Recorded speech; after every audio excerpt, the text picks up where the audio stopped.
Hello, my name is Bill Patton, and I'm with USA Tennis Coach. And I'm not on camera right now because of some little technical issues, but I'd like to introduce Louis Cayer, and I hope I'm saying that right, but I think somehow my French, pronunciation is not going to be that great.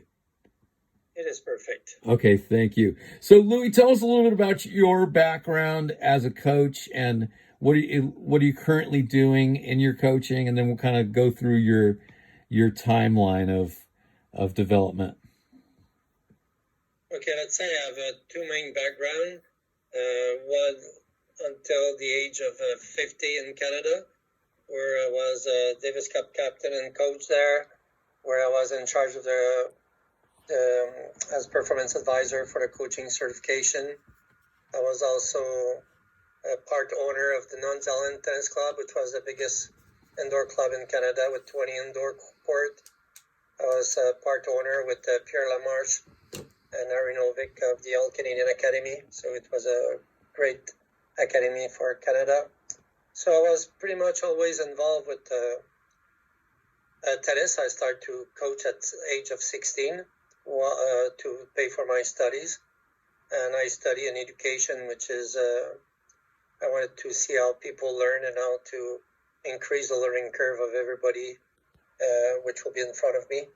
So I was doing maybe 4 months a year of coaching coaches and about 8 months a year, because I was not taking any holiday, of coaching players, high performance players. So that was pretty much what I did quite pretty much all my life, and which I still do in UK. I started in UK in 2007, and same thing here. I was giving the Master Performance course, which is 13 regroupings of 13 months, regrouping each one of 3 days. So I was doing like about 40 days of coaching education, and I'm traveling with the doubles players around the world, and I'm with the Davis Cup, and also I'm a performance advisor for the National Academy. So Okay. That's pretty much always my background. Okay. With high performance players and coaching high performance coaches. Excellent. So now, what were some of the raw talents that you brought to coaching as a youngster, in your teens and 20s? First, when you're very young, you don't know really that you bring any talent. But with some self-reflection and all this, what I brought is a pure passion. I think I was kind of always have that in me to be a coach.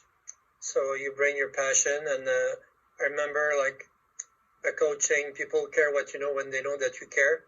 I always care about people, and it's part of my philosophy that we coach people tennis and not coach tennis to people, that we're there to interact with the human being.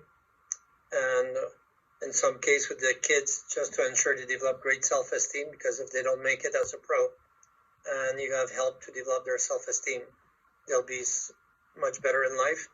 And with the high performance players that I work, adults, I try to develop the performer side of them, which means their identity, beliefs, value, mindset, attitude, core mental skills, because without their head, heart, and legs, if they cannot perform, there's no point to work so hard on tactics and technique if when the competition starts, they cannot give the best of themselves.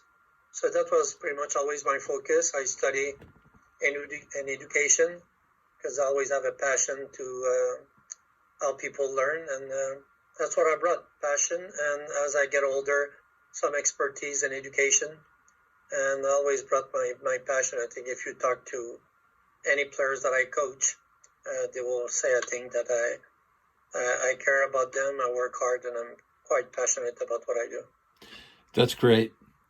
So now, in the early part of your career, were there any sort of adversities or different lessons that you learned about the actual coaching that you kind of had an epiphany here and there about do this, don't do that? Coaching education, one, because I enjoy high performance, the challenge that I had, it's like I was not a past player, like at the level that people accepted. So I became the first non-pass player Davis Cup captain in Canada, because there's always a tendency to want to have like a top coach have been a pass player. So that was a lot of resistance. And the coaching education itself, I was French-Canadian. My English was not very good. And even if Canada in itself don't want to say there's a little bit of friction sometimes between English and French, at least in my time there was. Mm-hmm. So it was a little bit difficult for me to break in the English Canada. So like I developed a method, the action method, which was accepted in Quebec, which is a French province, in 1982. And it took 7 years to be accepted by Tennis Canada in 1989. So I did have to deal often with people wanted to stop me because of a few things, and I always learned to just keep fighting, just control what I control, and just do the best I can, which is pretty much what the players should do. Those who play, control what they can control, give the best they can, and hopefully the outcome take care of itself.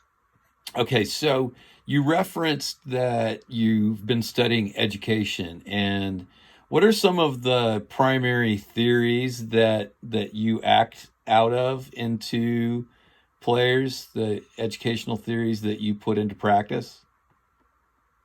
But a very long time ago, because for people who don't know me, I'm 67 now, so I studied things, and even in 1974, I was only 22, but that's a long time ago. The thing like the inner game of tennis just get out in 74. During that time, there was a Swiss guy, Jean Bridgebull, who said the action method.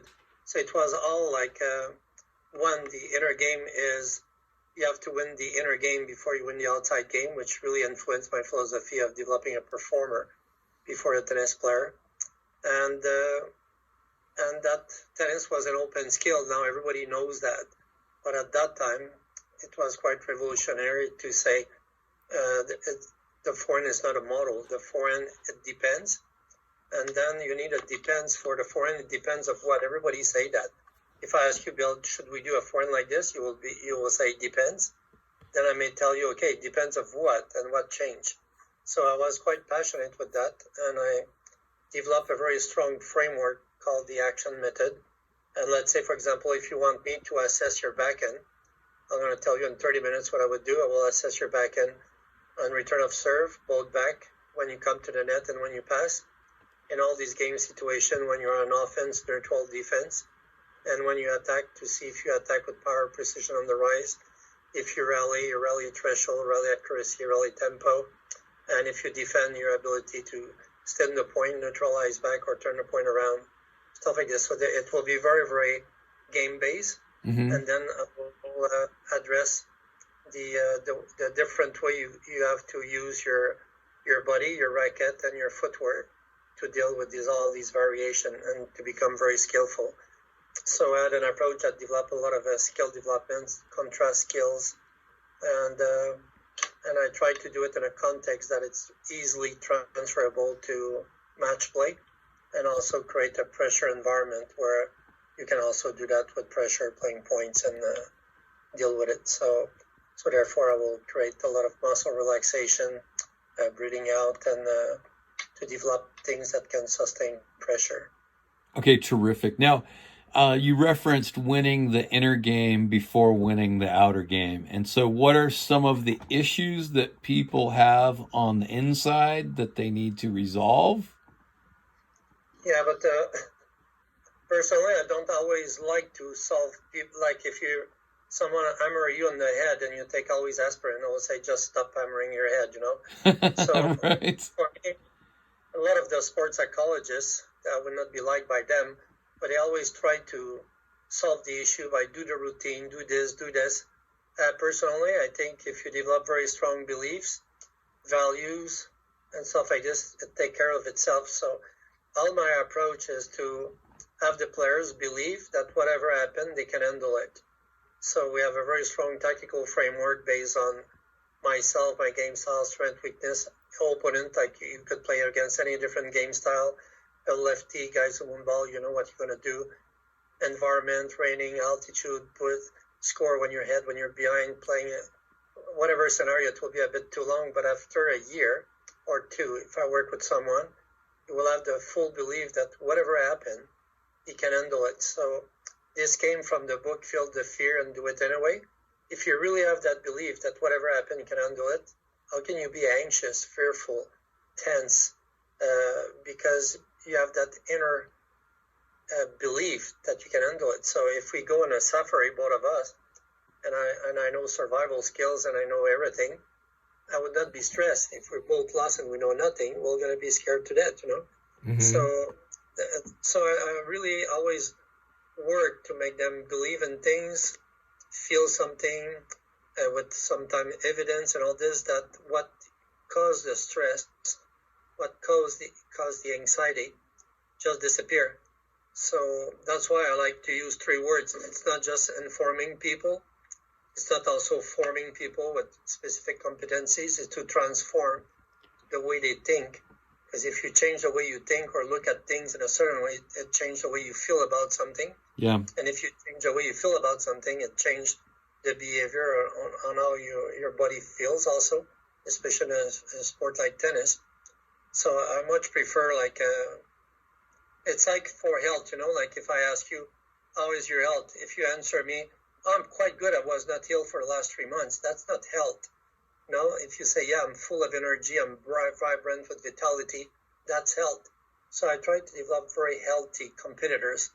And for that, it's not just by giving pills to avoid being stressed, to take their towel, suck their thumb to remove anxiety. Mm-hmm. I don't really believe in that. I prefer to give them core solid things to focus or rely on. Yeah, I like to, when I'm coaching, a lot of times try to help people get out of their own way. So like you said, you know, stop hitting yourself with a hammer.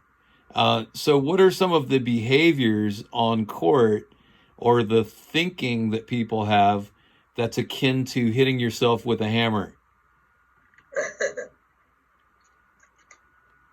But all the self-critical, there's so many books on the inner dialogue, self-talk, and all this, but a lot of the players, though, these inner thoughts that they have is a lot of the voice that they internalize from your coach.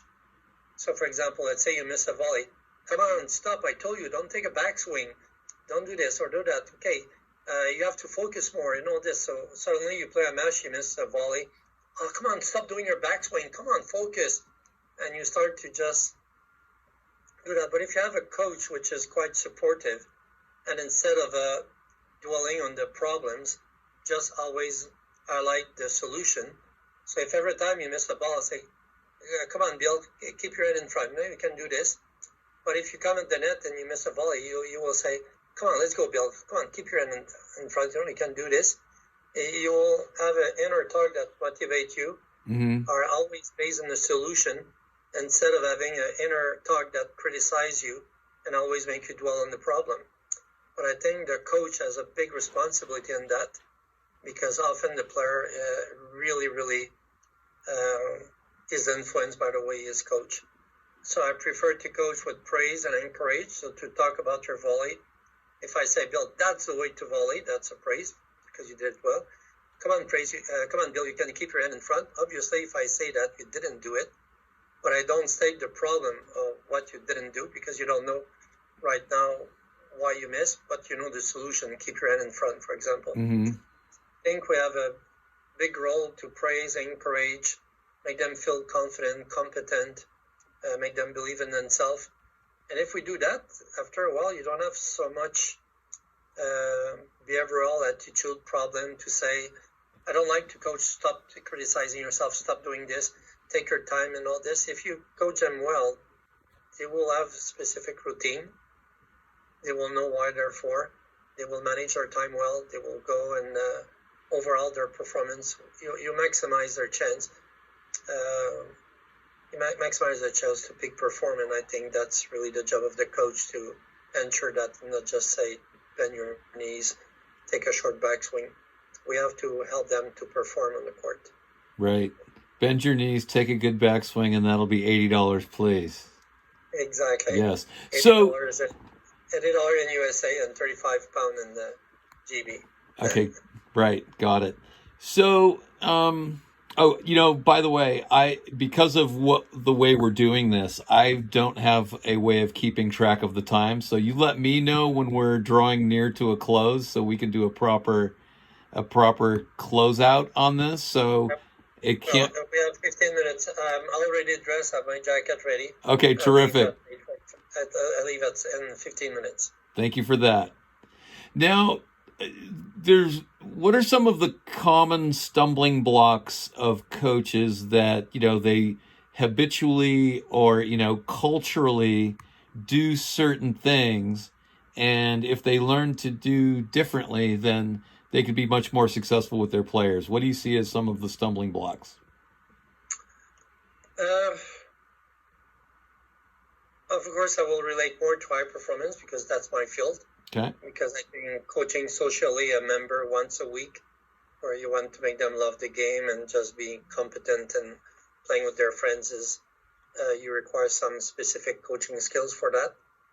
But for high performance, I think it starts. Okay, the first thing, a lot of the coach start to coach someone without really knowing how to assess the player, finding their starting point. They don't really have a clear idea of the final skill, of the norms to achieve. And then they need a clear strategy to bridge a gap. And sometimes they don't have that too. So it's very difficult to develop someone when you don't know the starting point and the finish line. And a lot of the coach, their annual plan is not an annual plan, it's a calendar. So they think they do an annual plan because they say, take a break there, we're going to play this tournament, or a peak there at the slam, this. And after they plan the calendar of the 52 weeks with the training block there and there, they say that's their annual plan. And this year we're going to look to improve a bit our serve, we're going to look to be a bit fitter, and that's it. Mm-hmm. But that's not for me a real annual plan. It's much more complex than that. All the goals should be measured. And I believe in a SMART goal setting, which the goal has to be specific, measurable, agreed. And that's I would say, like, we have 4 major roles as a coach. We have to plan, like really plan the development. I think it's easy for a coach to improve someone, but it's very tough to develop someone. So let's go, I go and I see your player. I could give you right away a few tips to improve them, but maybe I would not be able to develop them as well as you could. Okay, so it's a complete different thing for me, improving someone and developing someone. Mm-hmm. Doing a camp and doing a great camp when people are happy, they have improved a bit their strokes, they're pretty happy, and working with someone for a year, 2 years, and 3 years, and installing all the beliefs, the values, the work ethic, the discipline, and all this, that's a different ballgame. The 3 other things is you have to teach well, you have to know how to develop skills, you have to drill well to be able to really learn to push the kids without being stupid, without injuring them. And you have to be a very good match play coach, which is like how to show them how to win, how to play technically at every level. And all these roles, you have a certain personality or a certain attitude to adopt to be really good at that. And it's not everybody that are quite complete. Some are good teacher, but when they drill, they're it's so boring. Mm. Some are very good tactician. They coach match play well, but they don't develop or teach. They're not very good at skill development. So it's good. It's quite tough to be quite complete, to plan, to teach, to drill, and to be a match play coach. It's quite difficult. Okay, let's drill down. So, Can we answer that first question? I think the first stumbling block is their lack of overall complete formation. Yeah. Yes, very good. Let's do a little bit deeper dive into best practices for drills. Yes. So where do drills, where are drills right or wrong, or effective, ineffective, exciting, boring? But you have to know what you do the drills for. And personally, I coach, like today, I'm in the Masters in Paris. I work with 2 doubles team, and all our drill are game based because I want to drill things that will make them win points and win matches. So I don't want to do any drills that are quite irrelevant. So it's all like game based related. So if they practice their let's say their first volley is going to be from a serve regular with poach, with no poach, from high going to the right, going to the left. It will be with this. It will be with the first volley with the receiver's partner putting pressure, poaching, staying there. It will be a first volley against both back. It will be all like all the drills will be very, very game-based related to improve also decision-making, adaptability, variations, because it's not just about technique, it's about making the right play, identify quickly the situation, and so on. Everybody say that it's about decision-making, and they make drills without any decision-making, just Right. run and run with the ball. So let me give you a couple examples. So yeah. So with intermediate players, I play something called one bounce double. So after the serve goes in, then each team is only allowed to let the ball bounce one more time in the point. And so then it causes them to get a little more aggressive about taking balls out of the air. And then then advanced players, or those people who, have mastered the one bounce, then we go to no bounce doubles. So, and we see a different quality of how they play aggressively to go get the ball to keep it from bouncing. Yeah, I call that constant coaching. Constant coaching is when you alter the environment and all this to create a specific skill development and stuff like this. So that's fine. But now if you talk to doubles, the reality is on the top 100 women, maybe 4 serve and volley. So 96% stay back. And in the men now, 50% of the men stay back. Right. On the first serve and maybe 60% on the second serve. So therefore, should we coach a game the way it is played and show them how to use their ground strokes to win doubles matches, because that is how the pros play now? Or do we force all the pros to take the ball in the air and force all the pros to serve and volley? Because 60% will tell you, no, I stay back and I expect. So tell, for example, Jack Sock, who 2 years ago finished number 1, staying back and belting his forehand to serve and volley, he will not listen to you. So if you make a drill that forces him to take the ball in the air when he doesn't want to, he may not do it with a lot of enthusiasm. Yes. But if you do it that drill with the Bryans, then they will love the drill, because that's how they play. They take the ball in the air, they're aggressive, they go to the net. So I think if I do a drill with the Bryans, for example, or people really love the net, they will love that drill. And the point is, should I force people to play all the same way? Because if one of your coaching objective is to individualize your coaching, if you really want that, then individualizing your coaching is that making the same drill for everyone, is to individualize the drill that the players need to in order to be much better. Yeah. Because that's what I feel like. When I ask the question I do conference, for example, to 100 coaches or more, how many want to individualize the coaching? They all raise their hand, and then when we talk to them, they coach pretty much the same way to everyone. Right. Well, and part of the reason for the context of my question was more of a lower level. So absolutely, I see your point at a high performance level, but here in the States, especially at a high school level, these not so individualized drills can be quite effective. So but a great point about individualizing the training and how you have to really drill into specific skills for that person. So, but I'm fine. Let's say, for example, approach shots. I run a junior high school. I will make them do approach shot with power when the ball sits up short. Mm-hmm. I will make them do approach with precision when the ball is a bit lower, placed in the corner, and I will make them do approach shot on the rise. Okay, so we call that diversification, so they can do pretty much any skills. Mm-hmm. But during at high school, I had like Agassi and McEnroe. What I will see is that a guy like McEnroe will approach much more on the rise and with power, mm-hmm. and that a guy like Agassi will approach to the net much more with power than on the rise.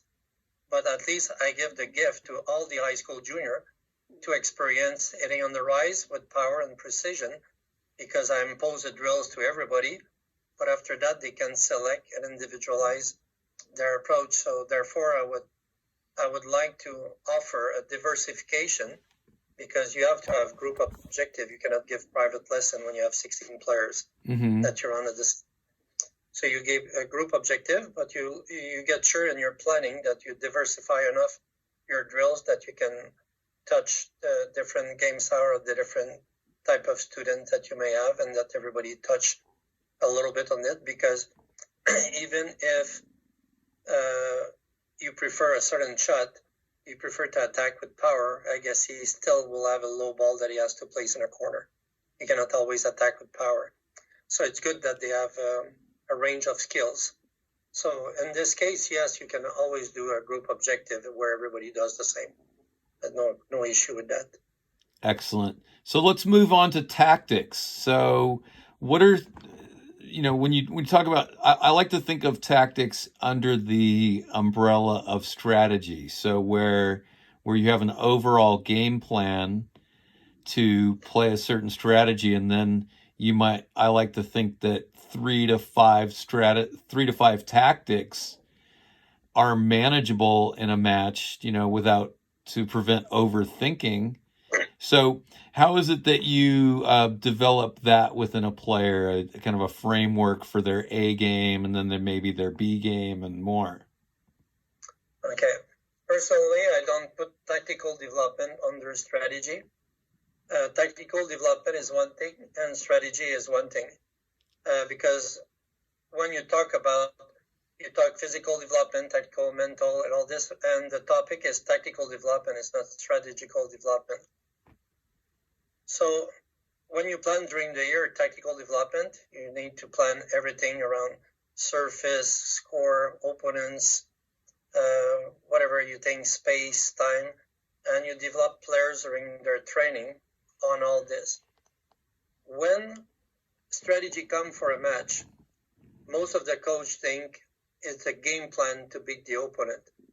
I think that gives a very, very narrow way of high performance, and it leads to very often not maximize the player, because the debrief has to be on the objectives to win the match. And the objectives to win the match is not just the game plan. So, for example, many kids, I could have, let's say you're 14, I could have an objective.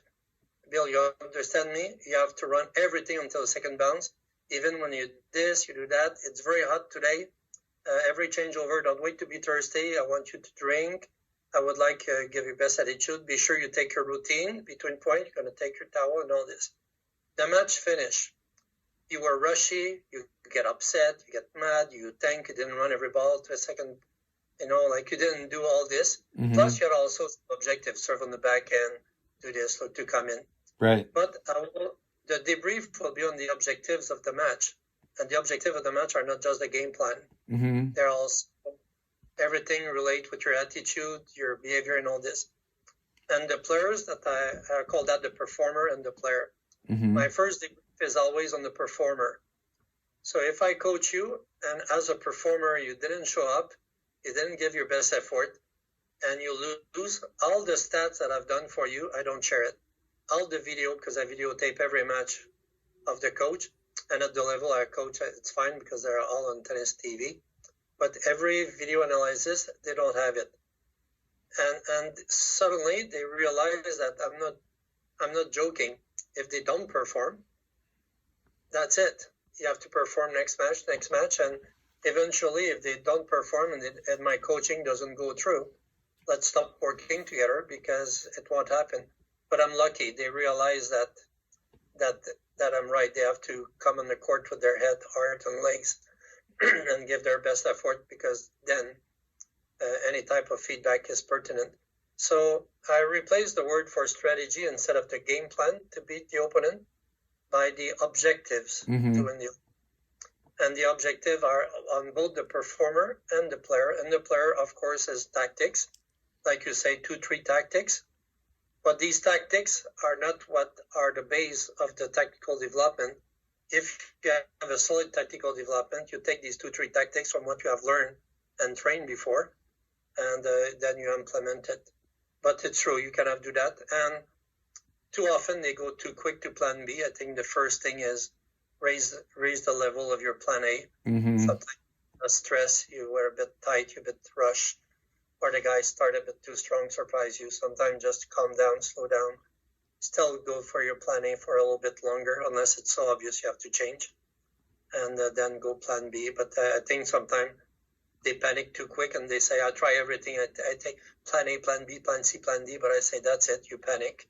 Mm-hmm. Don't try everything. You have to believe in something.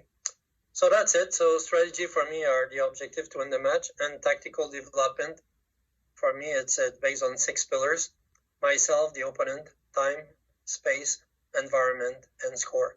And that has to be covered during the year. And then what you have covered during the year could be implemented at any time when part of the game plan on a specific day against a specific opponent. Wow, that's amazing. Thanks for opening that up. I mean, you took it to a different level than the question. I appreciate that. So we must be getting close to the end here, sir. Oh yes, sorry. Yes.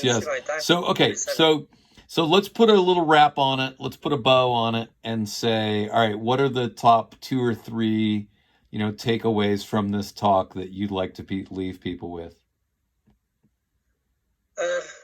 First, if you do even coaching or even a club coaching, remember that you're coaching a person before. So if it's a recreational people, just be sure they love the game. And if you coach high performance like I do, be sure they but still love the game and enjoy, of course, but that they become a performer and be able to work at the level of their beliefs, values, and attitude. Because otherwise, if they cannot peak perform, that's not the point. They are you to help them to achieve the best they can do. Mm-hmm. Second thing, always as a coach, I still really believe that people care what you know when they know that you care. I think it's very important, wherever you coach, like to have a lot of care. And if you want to develop some values, the best way is not to just talk about it, is to be a role model. So if you want them to work hard, have great work ethic yourself. If you want them to be competitive yourself. If you want to excel, I think more we have the values we want the players to have, the easier it is to communicate it to them. And so to always work on ourselves. And third is like the players are on the journey of continuous improvement. And I think the coach is the same thing. Personally, I try to read 2 books a week. I try to go to every seminar. I'm on different website of Connect Coaches, Sport UK. And I think it's an ongoing journey of always better yourself. And that with the perspective to give always the best of yourself to the players you are with.